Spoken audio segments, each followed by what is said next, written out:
Have you ever wondered what all the strivings, struggles, and efforts in your life are really about? We race through our days in pursuit of goals, a sense of meaning, an unrelenting hunger to acquire something, to be something. But the truth, as stark and raw as it may seem, is that nothing in life really matters. Let me explain. You see, we live in a world of concepts and perceptions, where people speak of success, of love, of achievement, of loss, but those are all just fleeting thoughts in a vast ocean of time. None of these things, not even the ones we hold closest to our hearts, have any lasting substance when placed against the eternal canvas of existence.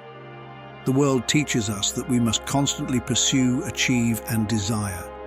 And yet, when we look deeply, we see that all these pursuits are nothing more than the tides of the mind, rising and falling in a rhythm that, in the grand scope of life, doesn't truly mean anything.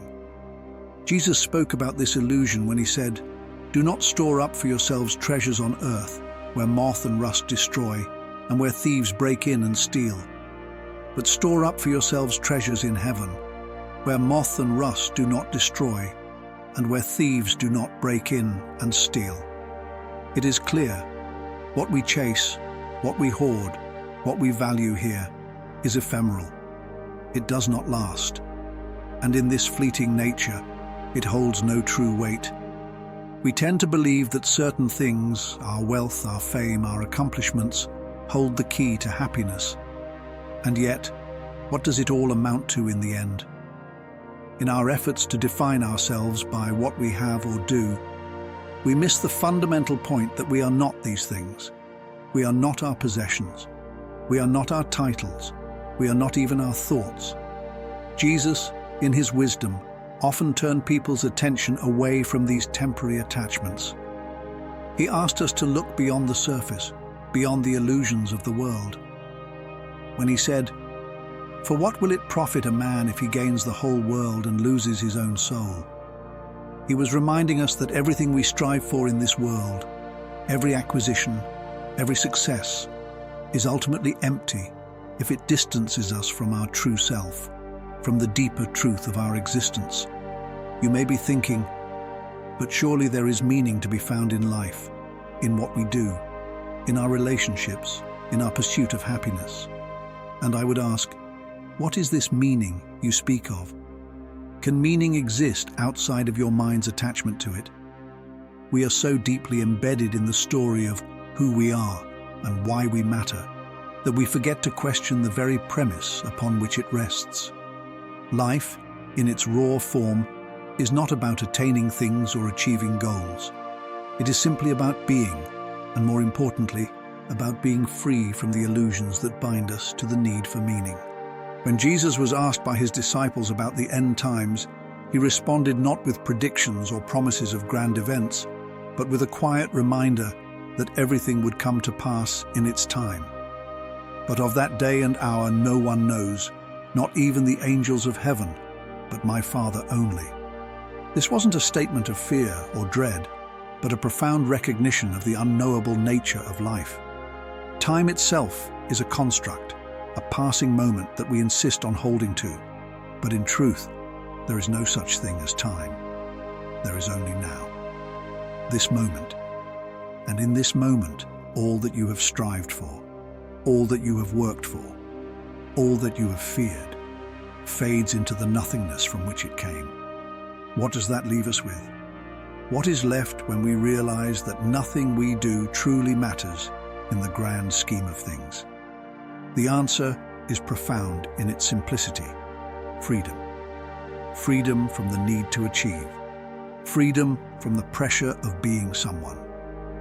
Freedom from the fear of failure and the desire for success. Jesus showed us this freedom when he said, "Come to me, all you who labor and are heavy laden, and I will give you rest. Take my yoke upon you and learn from me, for I am gentle and lowly in heart, and you will find rest for your souls.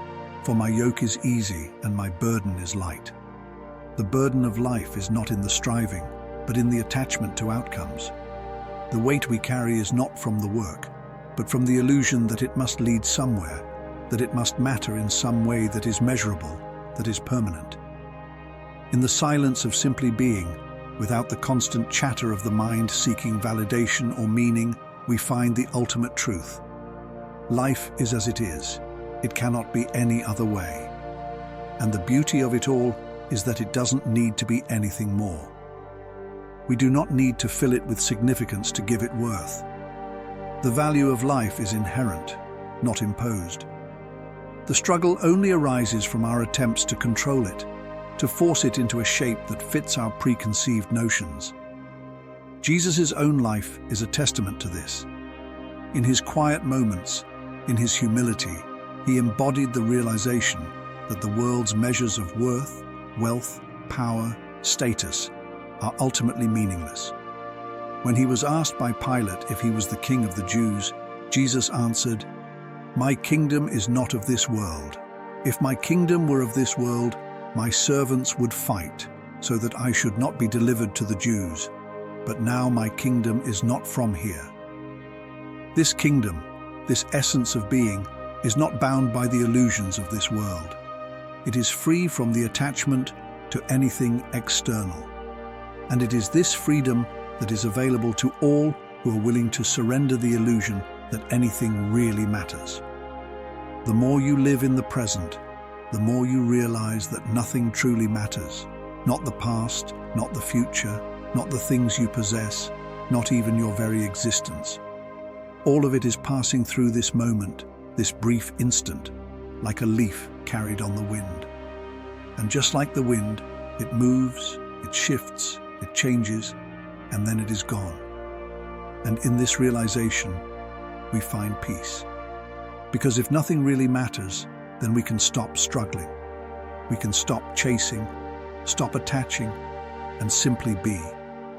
In Jesus' words, we are reminded to seek first the kingdom of God and his righteousness, and all these things shall be added to you. The kingdom of God is not a place or a thing. It is the state of being that exists when we release our need for the world to conform to our desires. It is the peace found in recognizing that everything is already as it should be, that nothing is missing, and that nothing, in the end, really matters. As we sit in the silence of that truth, we may find ourselves liberated from the world's demands. No longer chained to the pursuit of meaning, we are free to simply exist. And in that existence, we find everything we ever needed. To fully comprehend the truth that nothing really matters, we must take a step back, far beyond our attachment to the constructs of time and space. The moment we release the need to constantly measure, categorize, or judge, we come to a deeper realization of existence as it is, not as we wish it to be. Think about this for a moment. What is it that we are truly grasping for in life? What is it that we feel compelled to achieve or attain? We accumulate wealth, we chase status, we seek recognition, believing that these things will bring fulfillment, that they will affirm our worth. But the truth is, they do not. They only add layers to the illusion of who we think we are. When Jesus spoke of laying down our burdens, he was not merely referring to physical struggles, but to the mental and emotional weight we carry through life. For whoever wants to save their life will lose it, but whoever loses their life for me will find it. In this profound teaching, Jesus was pointing us toward the path of release, letting go of our attachment to identity, to form, to the fleeting concepts we grasp for in the world. When we let go of our obsession with saving our life, meaning preserving our ego, our idea of self, our need for significance, we paradoxically find the life we are seeking. It is only in the freedom from attachment that we can truly experience life as it is, unburdened by the weight of our expectations. Everything we chase, everything we think we need, is a projection of the mind, an image created by the ego. But what happens when we stop the chase? What happens when we stop running after the illusion of permanence and success? We become present to what is, this moment, this breath, this being. And when we are fully present, we realize that everything we thought mattered, our desires, our worries, our sense of lack, falls away. What remains is the pure essence of life itself, the source from which all things arise and return. It is in this moment of realization that we begin to see through the illusions of the world and recognize that nothing in life truly matters in the way we once thought. We are not our achievements nor our failures. We are not our possessions nor our ambitions. We are not even our thoughts or feelings. We are the silent witness, the awareness that observes all that comes and goes. And blessed are the poor in spirit, for theirs is the kingdom of heaven. What does it mean to be poor in spirit? It means to be free from the need to define oneself by the things of this world. It is the recognition that the richness of life does not come from external sources, but from an inner peace, an inner freedom that transcends all attachments. When we are poor in spirit, we are not burdened by the weight of desire or expectation. We are content with what is, in the present moment, knowing that this moment is all we truly have. We live in a world that tells us to accumulate, to collect, to store up. But what we fail to see is that all accumulation only increases the burden of the ego. The more we possess, the more we are possessed by our possessions. The more we achieve, the more we become identified with our achievements. But when we let go of the need to accumulate, we are liberated. Give, and it will be given to you. A good measure, pressed down, shaken together and running over, will be poured into your lap. This is not a promise of material wealth, but a truth about the nature of life. When we give, whether it be our time, our love, or our presence, we experience the abundance of life in its purest form. We find that what we thought we needed was never needed at all. Life is a gift, a fleeting moment of experience. But it is only when we stop clinging to the illusion of permanence, when we stop seeing life as something we must control or possess, that we can truly appreciate the beauty of this gift. Jesus spoke of the lilies of the field, saying, "Consider how the wildflowers grow. They do not labor or spin. Yet I tell you, not even Solomon in all his splendor was dressed like one of these." The lilies do not strive for beauty. They simply are. They bloom, and their very existence is a testament to the magnificence of life. And so it is with us. We do not need to strive for meaning, for significance, for worth. We simply need to be. In our being, we embody the fullness of existence, the grace of the moment. The search for meaning is an endless journey, for the mind will always create new desires, new goals, new aspirations to chase after. But the truth is, meaning is not something we create. It is something we uncover. It is revealed in the present moment when we stop looking for it in the future or in the past.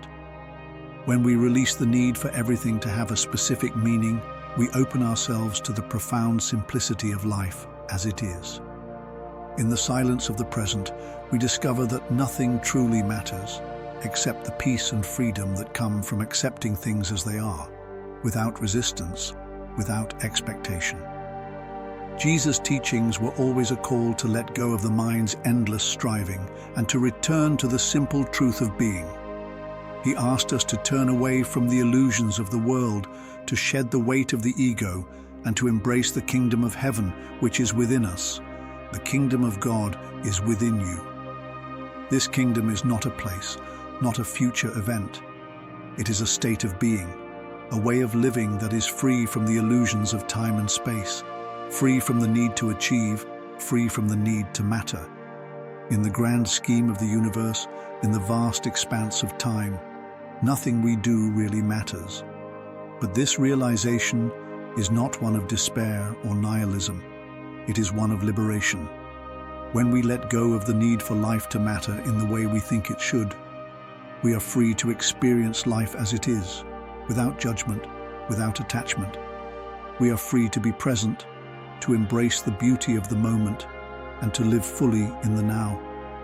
And so, my friend, nothing really matters. And in that truth, there is profound peace. There is a freedom that transcends all the worldly struggles, a peace that comes from knowing that life is not something we need to control or define. It simply is. And in that simplicity, we find everything we've been searching for.